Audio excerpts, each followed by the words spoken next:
Est-ce qu'on peut dire pour l'instant que c'est une liste qui penche plutôt à gauche? Je dirais plutôt qu'elle vient de la gauche. Emmanuel Macron vient de la gauche, il a travaillé avec François Hollande, donc c'est normal qu'il entraîne dans son sillage des gens qu'il a connus dans cette expérience-là. Mais attention, c'est pas n'importe quelle gauche. Les 24 députés socialistes sortants, je crois qu'il y a 0 frondeur dedans. Donc vous voyez, c'est pas toute la gauche.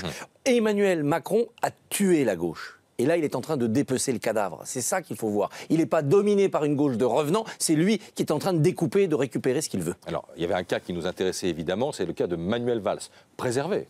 Oui, préservé, c'est normal. Idéologiquement, Manuel Valls est dans un social-libéralisme totalement Macron-compatible. Alors, que pour des problèmes de relations personnelles, que pour des problèmes de positionnement politique, on n'aille pas jusqu'à une étiquette, une investiture, on peut le comprendre. Emmanuel Macron et les siens sont en train de réinventer ce que le Parti communiste a longtemps aimé, les compagnons de route. Des gens qui ne sont pas avec vous, mais qui ne sont pas contre vous, qui peuvent vous aider, vous flanquer sur certains cas particuliers. Or, on voit bien qu'il va y avoir dans le travail de la prochaine majorité des textes de loi qu'il faudra faire passer avec des renforts à gauche et d'autres avec des renforts à droite. Donc c'est pas mal, si on a une majorité courte ou pas de majorité du tout, d'avoir des ailes, des réservoirs de chaque côté. Et donc, pas de candidat en face pour l'instant de Nathalie Kosciusko-Morizet, de Thierry Solaire ou de Gilles Boyer. Votre lecture? La clé, c'est la nomination du Premier ministre. Est-ce qu'il y aura un Premier ministre qui, pour ces gens-là, sera un Premier ministre qu'on peut soutenir sans problème dans son action? Ou est-ce qu'il y aura un Premier ministre qui sera un Premier ministre de première partie de quinquennat, juste pour gagner les législatives, un peu plus à gauche, un peu plus macrono-macronien? Et à ce moment-là, ces gens de droite seront dans une semi-participation, semi-opposition, et on rebattra les cartes après les législatives. Visiblement, Emmanuel Macron voudrait faire d'une pierre deux coups, c'est-à-dire nommer un Premier ministre qui puisse d'emblée